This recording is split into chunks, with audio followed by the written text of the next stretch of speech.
Hello everyone, my name is Alexis Daniel, and these are some of my takeaways from the content in week 4. From what we read this week, environmental justice primarily seeks to decrease the negative effects of environmental changes on vulnerable populations, whereas ecological justice considers all levels of the ecosystem, plants, animals, and humans included.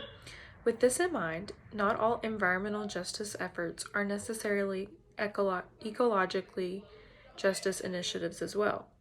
3 pieces of information I have learned about environmental and ecological justice are that environmental issues disproportionately affect marginalized populations, environmental justice is a global effort, and that infectious disease concerns such as the COVID-19 pandemic technically qualify as environmental challenges because the virus was transmitted from a non-human host to the human population.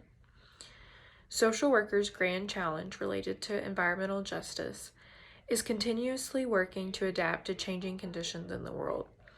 Overpopulation continues to cause issues across the globe, as well as an increased frequency of extreme weather events due to global warming that inflicts mass destruction.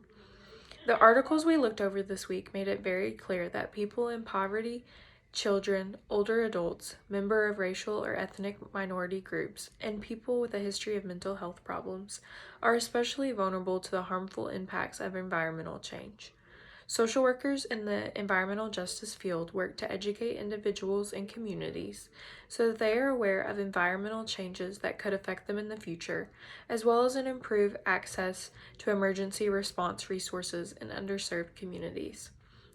There are many ways in which the residential community on the University of Louisville's campus may be affected by environmental challenges.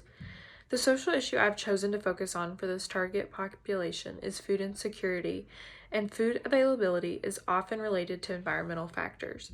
For example, amidst the COVID-19 pandemic, the Cardinal Cupboard faced many supply chain issues as inflation rose and the economy stalled.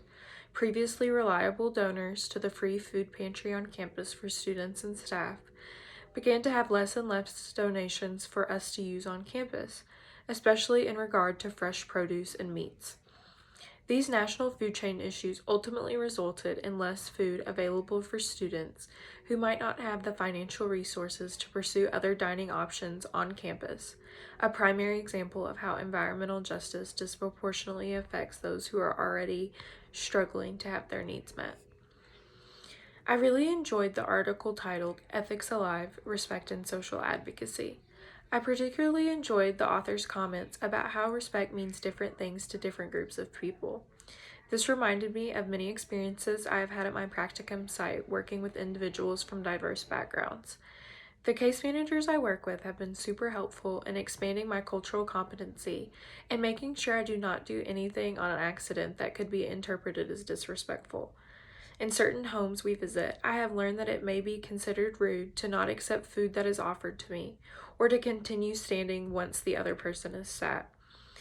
I think this article does a wonderful job at explaining that understanding what respect means to different individuals is essential to being a respectful social advocate.